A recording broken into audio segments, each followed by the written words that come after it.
Peggy 16.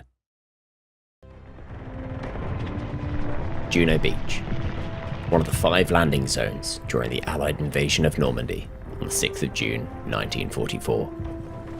Assigned to the Canadian 3rd Infantry Division, the beach became the site of fierce fighting as the Canadian forces pushed through heavily fortified German defences in an effort to establish a foothold in occupied France. By the end of D-Day, Canadian forces had successfully secured the beachhead and began advancing inland, facing heavy resistance from defensive strongpoints, fortified villages and strategic road networks designed to slow the Allied assault. In Hell Let Loose, players experienced a continuation of this battle on the 7th of June 1944 as the Canadian forces pushed deeper inland against entrenched German positions across the Normandy countryside. As we move off the beaches of Normandy, we arrive at the first capture point, Bunker R612. Part of the formidable Atlantic Wall defensive network, Bunker R612 stands as a heavily fortified strongpoint overlooking the coastline, featuring reinforced concrete structures, trench systems, and defensive emplacements. The position offers commanding sightlines across the open beach. Surrounded by barbed wire, cratered terrain, and sparse cover, this location presents a difficult objective for the attacking forces. German defenders are able to lock down key routes of advance, forcing players to coordinate carefully as they push inland from the exposed shoreline. Moving further inland, we arrive at Hérault House. Located near the maritime town of Courcelles-sur-Mer, this capture point creates a natural gameplay transition between the beachfront and the urban environments beyond. The surrounding oyster farm introduces subtle elevation changes and narrow pathways that create opportunities for ambushes and flanking maneuvers. Hérault House acts as a staging ground for the Canadian advance, filled with military vehicles, supply stockpiles, and defensive positions that players can weave between during combat. The blend of open terrain and clustered structures allows for varied engagements at multiple ranges. Continuing deeper into the countryside, we come to La Seulles River. This traversable water network cuts through the rural landscape and opens up new movement opportunities across the battlefield. Players are able to navigate through shallow waterways, dense hedgerows, and open riverbanks as they advance between defensive positions. The surrounding hedgerow network creates natural cover whilst also limiting visibility, encouraging close water engagements and unpredictable encounters. Combined with the open water crossings, the Seulles River offers opportunities for movement and natural cover, creating a more dynamic and unpredictable combat space. Further inland, we arrive at the road to Benny-sur-Mer.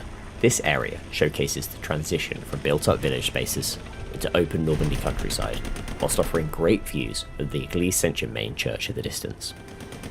Benny-sur-Mer is surrounded by tall wheat fields that provide soft visual cover for advancing infantry, allowing players to conceal movements while navigating the open terrain. As the Canadian forces push east, we arrive at the weapons factory. Serving as the industrial hub supporting German war production efforts, the weapons factory stands as a dense and heavily contested stronghold, featuring multiple buildings, interior combat spaces, and several entry points. Its sprawling layout allows it to be approached from all directions, creating intense, close-quarters engagements and opportunities for coordinated assaults. Each capture point across Juno Beach has been designed to provide a distinct gameplay experience whilst remaining grounded in the historical setting of Normandy. From exposed coastal assaults to dense urban combat and open rural warfare, every sector offers a new tactical challenge for players to overcome. As you fight across this new battlefield, multiple new lighting scenarios will dramatically alter the atmosphere and gameplay experience across the map. The morning variant features a low rising sun, casting long shadows across the battlefield as players fight through the second day of the Canadian advance. The previous day's storm still lingers in the sky, and moody clouds hint at the previous day's challenges, casting shadows across the battlefield, ready for the German counter-offensive. In the midday scenario, the map transforms with vibrant colours and bright lighting that fully showcases the Normandy countryside in summer. Clear visibility and vivid environments provide a striking contrast to the destruction that awaits the Canadian forces. The landscape is in bloom, demonstrating how June in Courcelles-sur-Mer and its rural areas are alive with vegetation and fauna. The waterways gleam from the sun, revealing its deep and shallow areas, beckoning the advancing forces to try out new routes and tactics to aid them in their mission.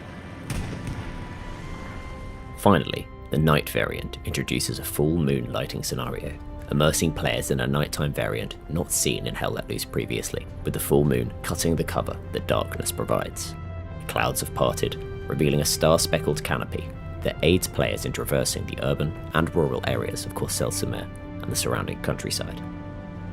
These lighting scenarios allow Juno Beach to deliver varied gameplay experiences whilst highlighting different moods and visual identities across the same battlefield. Juno Beach and the Canadian Forces join Hell Let Loose on the 3rd of June as part of Update 20.